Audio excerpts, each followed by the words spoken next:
The massive training hall at Nexus Academy felt electric with tension. Students from dozens of different worlds packed the room, their alien bodies creating a living mosaic of colors and shapes. Some had thick armored shells, others had fur that shifted colors with their emotions, and a few looked like they were made of living crystal. The air hummed with nervous chatter in languages that sounded like music clicks and sounds no human throat could make. Professor Veltar stood at the front, his insect-like body towering 8 feet tall. His 4 arms gestured dramatically, while his compound eyes reflected the overhead lights like disco balls. When he spoke, his voice came out as sharp clicks and buzzes that the universal translators converted into words everyone could understand. Listen carefully, students. This is your final test before graduation. The clicking grew more serious. 3 weeks ago, mining teams in Sector 7 went silent. When rescue ships arrived, they found only wreckage and claw marks the size of landing craft. A shiver ran through the crowd. The snake-like Velcari students coiled tighter around themselves. The rock-hard granite shifted nervously, their stone skin grinding together. Even the proud warrior race called Altarians looked uncomfortable. The creature responsible is designated a Class 9 predator. We call it the Thornback Beast. Professor Veltar activated a holographic display that made several students gasp. The image showed a monster the size of a small building, covered in black spikes and dripping with some kind of acid. Its blood can eat through battleship armor in minutes. Plasma weapons bounce off it high like toy lasers. It moves faster than a racing speeder and hits harder than a meteor strike. The room was dead quiet except for the nervous breathing of 24 different species. Some students were already backing toward the exits. Your mission is simple, the professor continued. Track this beast to its lair and eliminate it before it kills again. The minimum team size is 3 students. I recommend 5 or 6 if you want to come back alive. That's when Jake Thompson's hand shot up from the middle of the crowd. He was one of only 2 humans in the entire academy, and at first glance, he didn't look like much.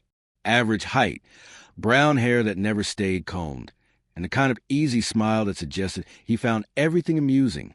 While his alien classmates wore advanced armor and carried weapons that could level city blocks, Jake had a simple backpack and what looked like camping gear.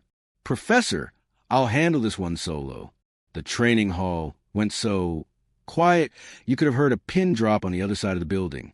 Every eye, optical sensor, and heat-detecting organ turned toward the human. Professor Veltar's compound eyes actually clicked as they refocused, like camera lenses trying to make sense of what they were seeing. Human Thompson. The professor's clicks became rapid and agitated.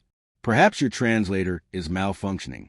This creature has killed experienced miners, warriors who have fought space pirates and survived planetary invasions. Its acidic blood can dissolve a person in seconds. Its claws can rip through reinforced steel like paper. 3-person teams have been considered the absolute minimum for survival. Jake just shrugged like they were talking about a weekend camping trip instead of a suicide mission. Sounds interesting. When's the next transport to Sector 7? Behind him, Zixara turned her massive reptilian head. She was nearly 7 feet tall with scales that had been scarred by countless battles, and her people were known throughout the galaxy as fearless warriors. But even she looked worried. The human has a death wish, she hissed to her neighbor, her forked tongue tasting the air for signs of Jake's emotional state. No, came a whisper from the back of the room. Kef, a small octopus-like creature with tentacles that changed color based on his thoughts, was pulsing a worried purple. He doesn't want to die. Look at his file. Look at his history. The Shadow Serpent mission, the Void Stalker incident. The human doesn't hunt to kill. He hunts to make friends. The whisper spread to the crowd like wildfire. Students began pulling up Jake's academy records on their personal devices. The files painted a picture that seemed impossible. Every previous assignment where Jake had been sent to eliminate dangerous creatures, he had somehow returned with a new pet. The Shadow Serpent that had been terrorizing freight routes now worked as a therapy animal at the Academy Medical Center. The pack of Void Stalkers that had been attacking research stations were now employed as guard animals, their loyalty to Jake so complete that they obeyed his hand signals from across a room. Professor Veltar's mandibles clicked together in what might have been laughter or frustration. Thompson, need I remind you that this is not a rescue mission or a diplomatic contact situation? This creature has killed sentient beings. It must be stopped permanently. Got it, Professor. Don't worry, I'll handle everything. Jake's grin only got wider. Just need to know where to find it. As the professor began downloading mission parameters to Jake's datapad, students throughout the hall began placing bets. The smart money wasn't on whether Jake would survive. The smart money was on what he would name his new pet. The transport ship dropped Jake off at the edge of nowhere on Kalara Prime. A jungle world that looked like Earth's Amazon rainforest had been put through a blender with an alien nightmare. 2 suns blazed overhead, turning the air into a thick soup of humidity that made his clothes stick to his skin within minutes. The jungle stretched in every direction, a wall of green so dense it seemed solid. Vines as thick as his waist hung between trees that towered hundreds of feet into the steamy air, and everything dripped with moisture that hissed when it hit the ground. Jake adjusted his backpack and pulled out his tracking scanner. The device immediately started beeping like crazy, picking up life signs everywhere. This place was crawling with creatures, most of them probably hungry and definitely dangerous. But he wasn't looking for just any creature. He was hunting something specific, something that left claw marks the size of dinner plates carved deep into tree trunks. He found the first set of tracks within an hour. They were massive, each footprint bigger than a manhole cover and pressed so deep into mud that water had pooled in them. The claws had left gouges in solid rock, scratches that looked like they'd been made by industrial mining equipment instead of a living animal. Whatever made these tracks was carrying serious weight and packing weapons that could tear through just about anything. Following the trail wasn't hard. The thornback beast moved through the jungle like a living bulldozer, snapping trees that were centuries old and leaving a path of destruction that was visible from orbit. But as Jake tracked deeper into the wilderness, something started bothering him. The pattern was all wrong. Most predators hunt in expanding circles, covering territory as they search for food. This creature was moving in tight patterns, almost like it was patrolling. The attack sites that the mining teams had reported formed a perfect circle around this area, but not the kind of circle a hunting animal would make. This looked more like the boundary of a protected territory. His motion scanner started going crazy as he approached a massive clearing. The readings showed something huge moving just ahead, maybe 300 meters through the thick jungle. Jake crept forward, moving as quietly as he could manage while pushing through vegetation that seemed designed to make as much noise as possible. Thorns caught on his clothes, branches slapped his face, and insect the size of small birds buzzed around his head in clouds. When he finally reached the edge of the clearing, Jake froze completely. His breath caught in his throat, and for a moment he forgot how to exhale. The thornback beast was even more incredible than the Academy records had suggested.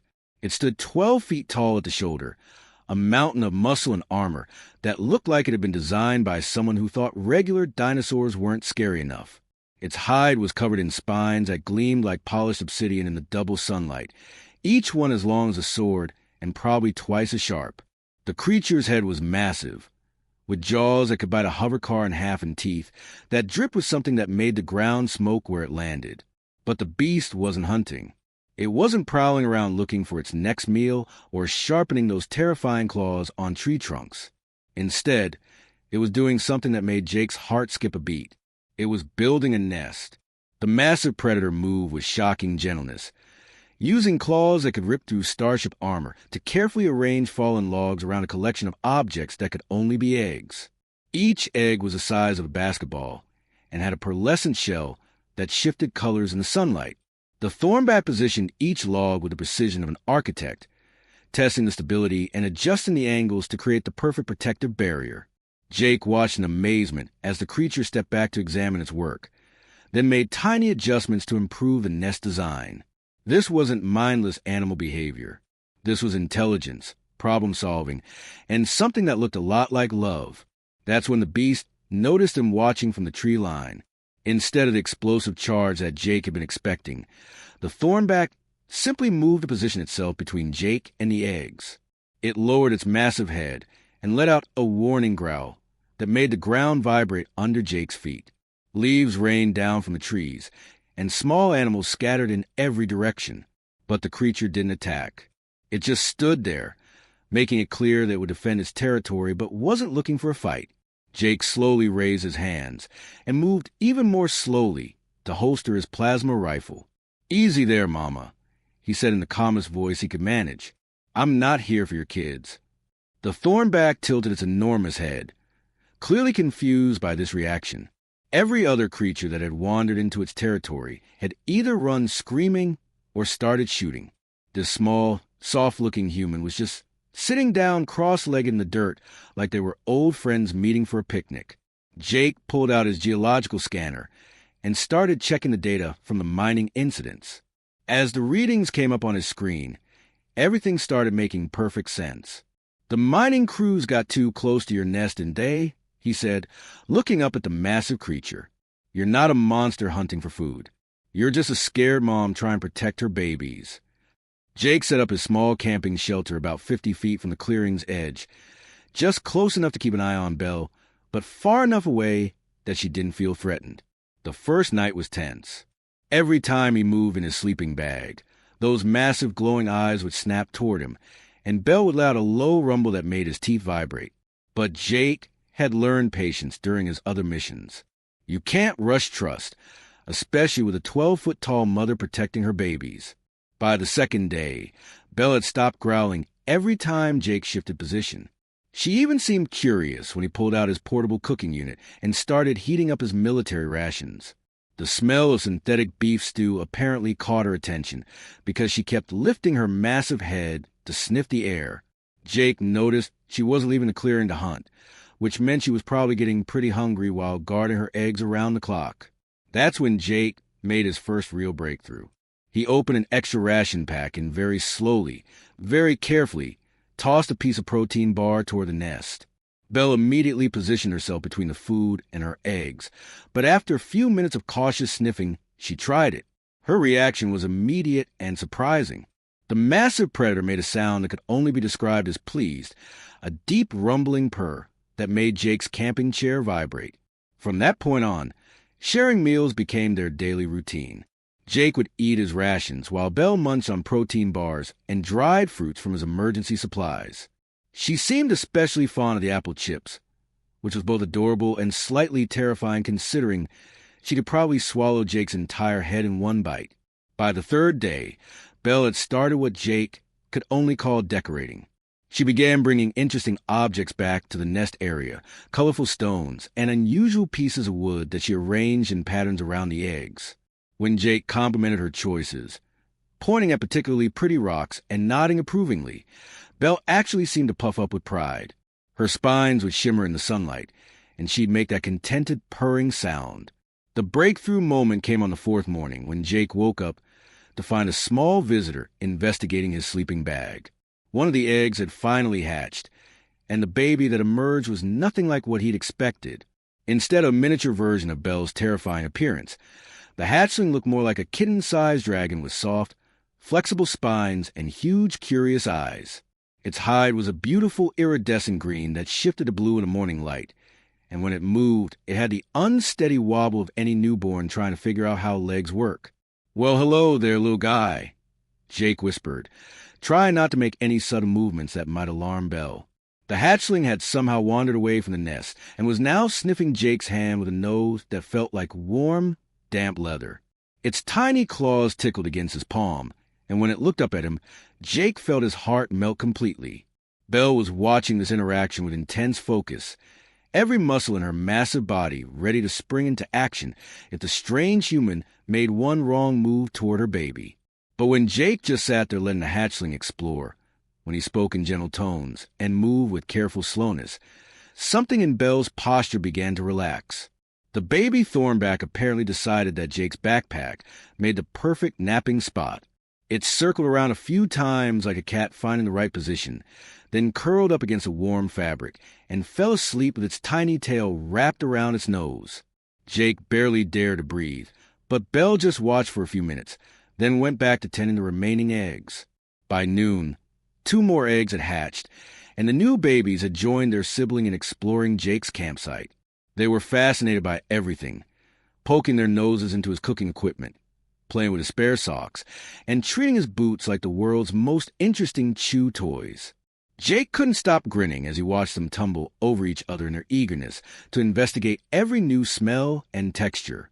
The real turning point came when Belle approached Jake directly for the first time. She moved with slow, deliberate steps, her massive head lowered in a gesture that somehow seemed respectful rather than threatening.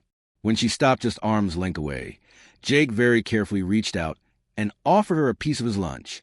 Belle took the food directly from his hand, her enormous teeth never once making contact with his skin. Everything changed on the sixth day when Jake's peaceful morning was interrupted by the mechanical whine of approaching engines. Corporate security drones appeared over the tree line, their weapon systems already charging up as they scanned the clearing. Jake realized that someone must have tracked his emergency beacon, probably worried about why he hadn't reported in yet. What happened next proved just how much Belle's attitude toward Jake had changed. Instead of retreating to protect her nest, she stepped forward to position herself between Jake and the incoming drones. Her spines bristled to their full threatening height, and she let out a roar that probably registered on seismic equipment halfway across the continent. To Belle, these mechanical intruders represented a threat to her entire family, and that family now included one scruffy human who shared his food and spoke to her babies in gentle voices.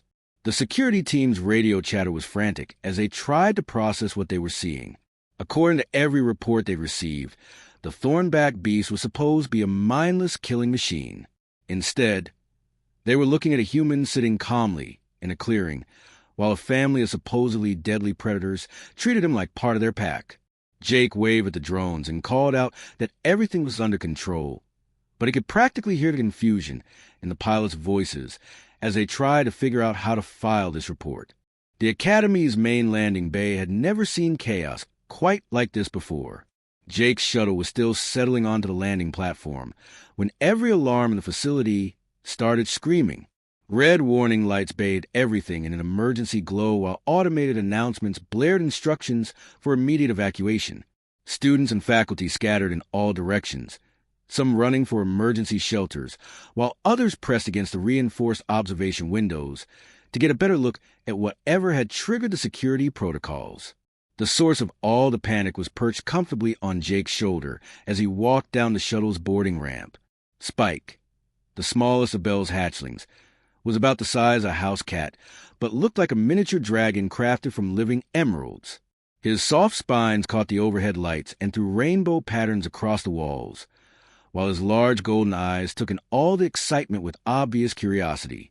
Every few seconds, he would make a small chirping sound and nuzzle against Jake's neck, clearly happy to be exploring somewhere new. Professor Veltar arrived at the landing bay in record time, his four insectoid arms gesturing wildly while his compound eyes reflected the flashing emergency lights like a disco ball having a seizure. Behind him came a full security detail armed with weapons that could probably vaporize a small building. The sight of all these heavily armed aliens pointing their guns at a creature no bigger than a puppy would have been funny if Jake hadn't been worried they might actually fire. Thompson. Professor Veltar's voice came out as sharp, agitated clicks that the universal translator struggled to keep up with. What in the name of the 7 moons have you done now? Jake kept his voice calm and friendly, the same tone he'd been using with Belle and her babies for the past week. Mission accomplished, Professor. The attacks on the mining teams have completely stopped. Operations in Sector 7 can resume immediately with 0 risk to personnel. Spike chose that moment to stretch and yawn, showing off tiny needle-sharp teeth that gleamed like polished ivory. The security team tensed, weapons charging with electronic whines, but all the little hatchling did was settle more comfortably against Jake's shoulder and start purring. The sound was like a tiny engine running contentedly, and despite themselves, several of the gathered faculty members began to smile. You were given explicit orders to eliminate the threat. Professor Veltar's mandibles clicked together, so rapidly they sounded like castanets. This creature is classified as a Class 9 predator. Its species has killed trained warriors. Jake reached up to scratch behind Spike's tiny horns, which immediately made the hatchling purr even louder. The threat wasn't the Thornbacks themselves, sir. The problem was territorial conflict. I relocated Belle and her family to the southern continent of Kalara Prime. Better nesting sites, abundant food sources, and most importantly, no industrial development plan for the next century. His datapad chose that moment to chime with an incoming message. Jake glanced at the screen, and his grin got even wider. Actually, I just received confirmation from the mining supervisors. Production in Sector 7 is up 30% from last month. Turns out thornbacks naturally hunt the tunnel parasites that have been infesting the ore veins for years. With Belle's family gone, the parasites are breeding out of control, but the mining equipment can handle them easily. Dean Mordak approached the group with the graceful movements of her species. The Centauri were known throughout the galaxy for their wisdom and diplomatic skills, and the Dean's flowing robes and serene expression made her look like she'd stepped out of an ancient painting. She studied Spike with the focused attention of a scientist examining a fascinating new discovery. "Remarkable," she said in her musical voice. "The creature displays clear signs of domestication bonding. Notice how it seeks comfort from human contact and responds to vocal cues. This level of interspecies adaptation typically takes generations to develop, yet this appears to be a first-generation bond." Professor Veltar's entire body language screamed frustration. His 4 arms waved in patterns that probably meant very rude things in his native language. "This is the 3rd time you've done this, Thompson. First, there was a Shadow Serpent incident on Proxima Station, then the pack of Void Stalkers that were terrorizing the research outpost on Kepler 442b. Every time we send you to eliminate a dangerous creature, you come back with a new pet." Jake's expression brightened like he was remembering fond memories. "Hey, Rex is doing amazing work as a therapy animal in the medical center. His empathic abilities help patients with trauma recovery better than any traditional treatment. And the Void Stalkers turned out to be incredibly loyal once they understood they were part of a pack. They saved that entire research station when space pirates attacked last month." As if he understood he was being discussed, Spike lifted his small head and let out a melodic chirp that sounded almost like he was trying to join the conversation. The sound was so unexpectedly cute that several of the watching students made involuntary sounds. Even some of the security guards lowered their weapons slightly, though they tried to look stern about it. Word had spread throughout the academy faster than a virus through a space station's air recycling system. Students were gathering in the corridors and pressing against every available window to catch a glimpse of Jake's latest failed mission. The crowd included representatives from dozens of species, all of them whispering in their native languages and taking pictures with their personal devices. Some of the younger students were practically vibrating with excitement. "Look how calm it is," whispered Crystalline Vecani's student, her body chiming softly with amazement. The reading said thornbacks were aggressive apex predators, but this one acts like a domesticated companion animal. Her friend, a furry Kepleran with big eyes and even bigger ears, nodded enthusiastically. "My cousin works in the medical center with that Shadow Serpent, Rex. She says he's better at detecting emotional distress than their most advanced scanning equipment. Maybe humans just have a gift for this kind of thing." Meanwhile, the faculty members were having their own heated discussion in the landing bay. Half of them seemed fascinated by the implications of Jake's success, while the other half appeared convinced that he was going to get someone killed with his unconventional methods. The argument was conducted in at least 6 different languages, with universal translators working overtime to keep everyone informed about who was saying what about whom. Through it all, Jake stood calmly in the center of the chaos with Spike, contentedly dozing on his shoulder. He'd learned long ago that sometimes the best thing to do in a crisis was simply wait for everyone else to finish panicking. Eventually, they'd remember that his methods actually worked, even if they looked completely insane from the outside.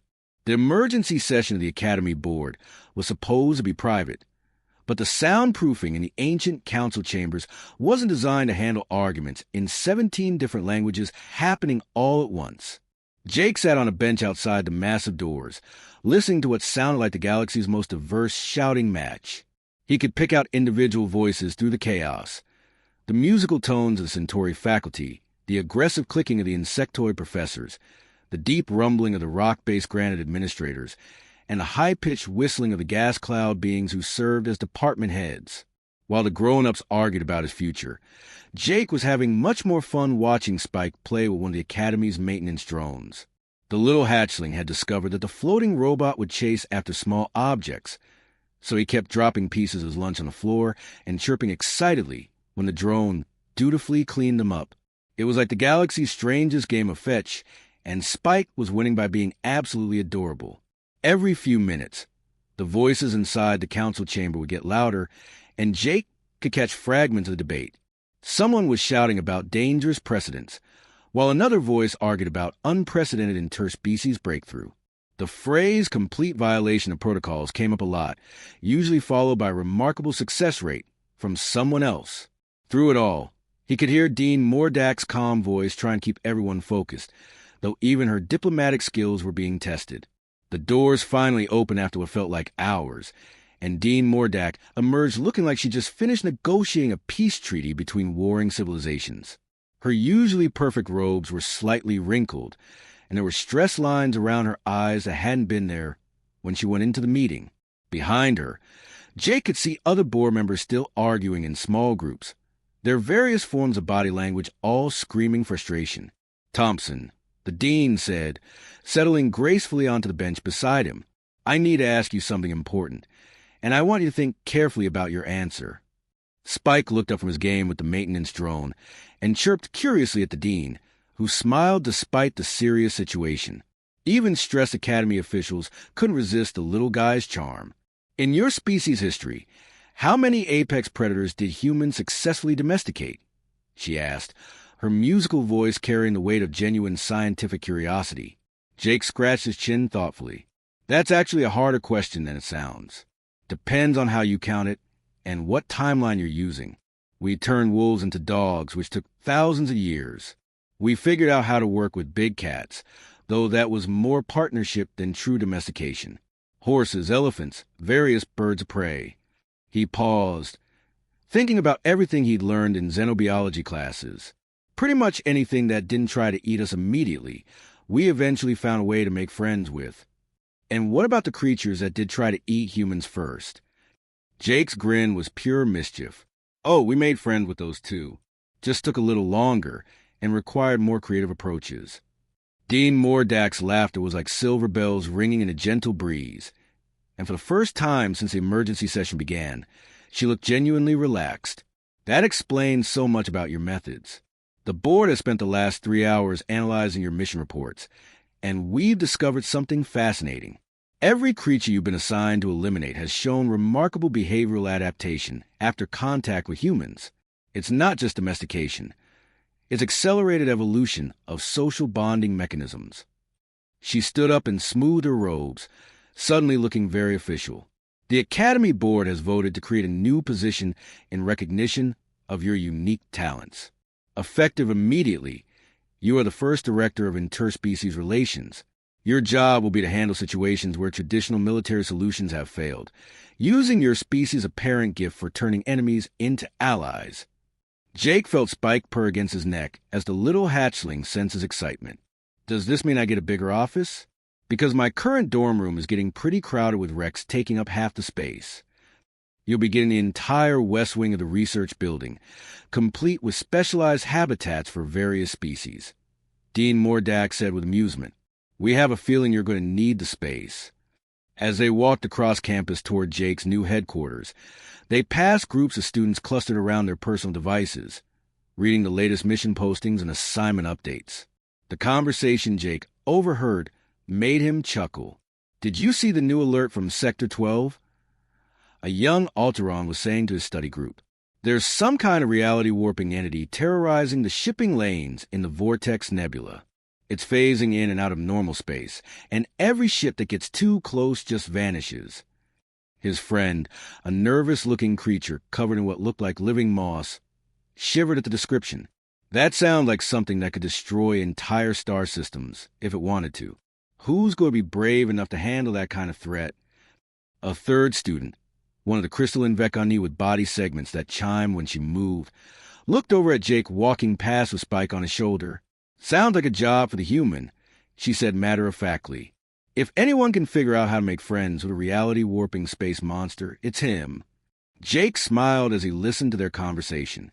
The truth was, he was already curious about this new threat. Most creatures that seemed dangerous were just misunderstood, scared, or protecting something important to them. Even reality-warping entities probably had feelings and motivations that made sense once you took the time to understand them. Besides, his apartment really was getting lonely.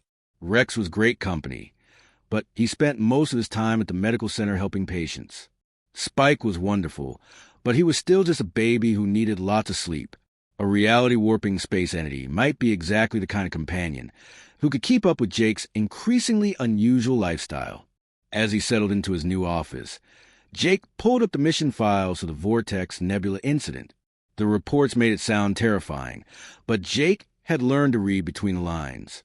Somewhere out there was another misunderstood creature who just needed someone willing to see past the scary exterior to find the heart underneath. He scratched Spike behind his tiny horns and started planning his next adventure. After all, the universe was full of monsters who just needed a friend.